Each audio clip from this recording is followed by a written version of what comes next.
Another late night storm hit northeastern Colorado last night. Sky 9 giving us a view over Greeley, where many places around the city saw flooding, and in the rural areas for that matter. We saw cars in flooded areas, farmlands flooded as well. So let's learn a little bit more about what people can do if they experience flooding.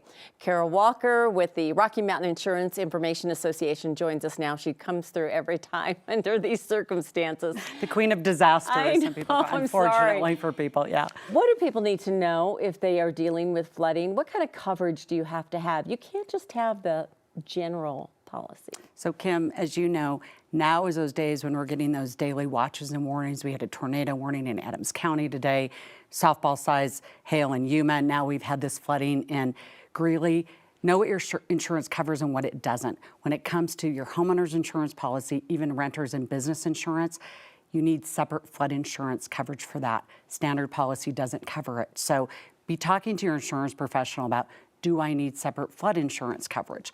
Also on your vehicle it's optional in Colorado to have comprehensive coverage on your vehicle. Most of us carry it though because it covers you for flooding, for hail, and then also for auto theft if you do have that damage to your vehicle. When you talked about, I just think last week we were talking, not long ago, you said we're in Hail Alley. Let's be honest. I mean, you need to prepare for hail. It's just one of those things.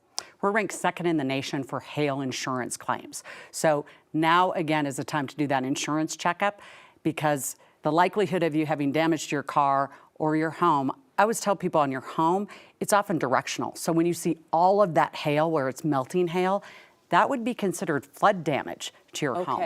If it's coming down from the sky, again, directional, coming into your skylights, damaging your roof, that is going to be covered under a standard homeowner's insurance policy because that's hail damage. So you got to know the difference between hail and flooding in Colorado. That's important too, to know how your insurance works. Most of us have had a couple of roofs replaced easily. Yeah. I mean, it's just the reality of it. No, and I mean, remember that May 2017 storm where we had $2.8 billion in insured losses? When we have those hailstorms hit the Front Range down through the northern quarter into Colorado Springs, that's where we get all that damaging hail. Still our most expensive insured catastrophe in Colorado is hail, not wildfire. Fortunately, the threat for wildfire is there, and you need to be thinking about that as well. But hail, unfortunately, still number one. So, quick thing, what would you tell the people in Greeley right now that are dealing with this? What's your piece of advice? I mean, get in contact, hope that you got yourself covered. What's your advice? So the number one thing is always get in contact with your insurance company immediately, your agent. Talk through what your coverage covers. Take pictures? Take photographs, document the damage. We saw those images of vehicles in standing water up above the wheel wells. Flood damage to a vehicle, think about all the technology in our car now. We're driving around a computer chip, and then also to the engine. Sometimes you can't see that damage, but it could destroy your vehicle. So make sure that you're coordinating with your insurance company, but get that into the auto body repair shop.